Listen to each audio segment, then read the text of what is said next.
హైదరాబాద్ ను వరదల బారి నుంచి కాపాడేందుకు అక్రమ కట్టడాలను కూల్చివేస్తూ ఉంటే తమపై బురద జల్లుతున్నారంటూ బీఆర్ఎస్ నేతలపై మండిపడ్డారు సీఎం రేవంత్. హైడ్రాపై అసెంబ్లీలో చర్చ జరిగినప్పుడు పారిపోయారని ఎద్దేవా చేశారు. డబుల్ బెడ్రూమ్ ఇళ్లిస్తుంటే విమర్శిస్తున్నారు, కానీ అంతకు మించి ఏం చేద్దామో చెప్పాలంటూ విపక్ష నేతలను ప్రశ్నించారు.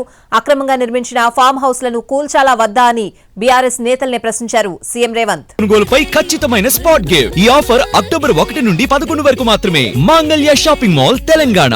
హైదరాబాద్కు వచ్చిన వరదల్ని పరిష్కరించుకుంటూ హైదరాబాద్ కూరుకుపోతున్న బురదలో నుంచి నగరాన్ని కాపాడాలని ఒక మంచి ఆలోచనతోని ముందుకు వస్తే దాని మీద కూడా బురద జల్లుకుంటూ తిరుగుతున్నారు బామర్దులు. నేను అంటున్న కిరాయి మనుషులతో మీరు చేసే హడావిడి తెలంగాణ సమాజం నిశ్చితంగా గమనిస్తుంది. ఇవాళ పేదలకు అన్యాయమైందని ఏడుస్తున్నారు కదా. ఈ తెలంగాణ రాష్ట్రాన్ని దోసుకున్న నిధులు మీ పార్టీ ఖాతాలో 1500 కోట్లు ఉన్నాయి. ఒక 500 కోట్లు తీసి ఆ మూసీలో మునిగిపోయిన వాళ్ళకి పంచిపెట్టండి. హైడ్రా గురించి అసెంబ్లీలో చర్చ పెట్టినప్పుడు ఈ సన్నాసులు పారిపోయినరు, మాట్లాడలేదు. హైడ్రా మీద అసెంబ్లీలో చర్చ జరగలేదా? ఆ రోజు మీరు సూచన చేసి ఉంటే ఈరోజు మీరు అడ్డగోలుగా మాట్లాడాల్సిన అవకాశమే లేకపోతుండే కదా. ఈరోజు పేదలకు ఏం చేద్దామో చెప్పండి. మీ తాత సొమ్మ మా తాత సొమ్మ ఇచ్చేది లేదు. మూసి మురికిలో దోమలతోని కలుషితమైన నీళ్లతోని అక్కడ బతకలేని శవాలుగా జీవోత్సవాలుగా ఉన్న పేదవాళ్లకు ఆత్మగౌరవంతో బ్రతకడానికి ఇల్లు ఇచ్చి ఇంటి ఖర్చులకు 25,000 ఇచ్చి మా అధికారులు అక్కడ ఉండి వాళ్ళని ఇంటి దగ్గర దిగబెడుతుంటే అభినందించాల్సింది పోయి అన్యాయంగా మాట్లాడుతున్నారు.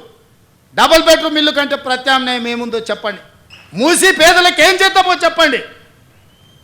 ప్రతి పేదవాడికి మంచి కాలనీలు చేసి ఇల్లు కట్టిద్దాం చెప్పండి. ప్రభుత్వం దగ్గర భూములు లేవా? ప్రభుత్వం ఏమైనా గొడ్డుపోయిందా? జవహర్ నగర్లో 1000 ఎకరాలు ఉంది ప్రభుత్వాన్ని. మూసీలు ఉన్న పేదవాళ్ళందరికీ తలా 150 గజాలు చేసి ఇచ్చి ఇందిరమ్మ ఇల్లు కట్టిద్దాం. రాండి సన్నాసులారా, ముందుకు రాండి, పేదోళ్ళు కట్టిద్దాం. ఎవరైతే నమ్మి మోసపోయి కట్టుకున్నారో వాళ్ళ ఇల్లు కట్టడానికి ఎంతైందో నష్టపరిహారం ఇద్దాం, ప్రభుత్వం ఖజానా నుంచి పంచుదాం. రాండి, అందరం కూర్చొని పంచుదాం ఒకటే వేదిక మీద. రా ఈటల రాజేందర్, ఇద్దరం కలిసి మోడీ దగ్గరికి పోదాం. పోయి 25,000 కోట్లు తీసుకొద్దా. ఇవాళ ఇన్ని మాట్లాడుతున్న కేటీఆర్, జన్వాడలో నీకున్న ఫామ్ హౌస్ అక్రమ నిర్మాణం కాదా? అది కూలగొట్టాలనా వద్దా నువ్వు చెప్పు. హరీష్ రావు అజీజ్ నగర్లో నీకున్న ఫామ్ హౌస్ అక్రమమా కాదా? దాన్ని కూలగొట్టాలనా వద్దా చెప్పు.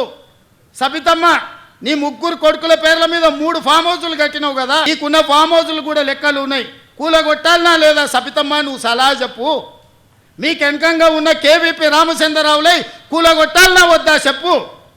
మీ ఫామ్ హౌసుల మీద ఎక్కడైతే తొలగింపు ఏటు పడుతుందో మీ ఫామ్ హౌసులు కూలుతాయని చెప్పి ఇవాళ పేదలను రక్షణ కవచంగా పెట్టుకొని ఇవాళ మీరు నాటకాలు ఆడుతున్నారు.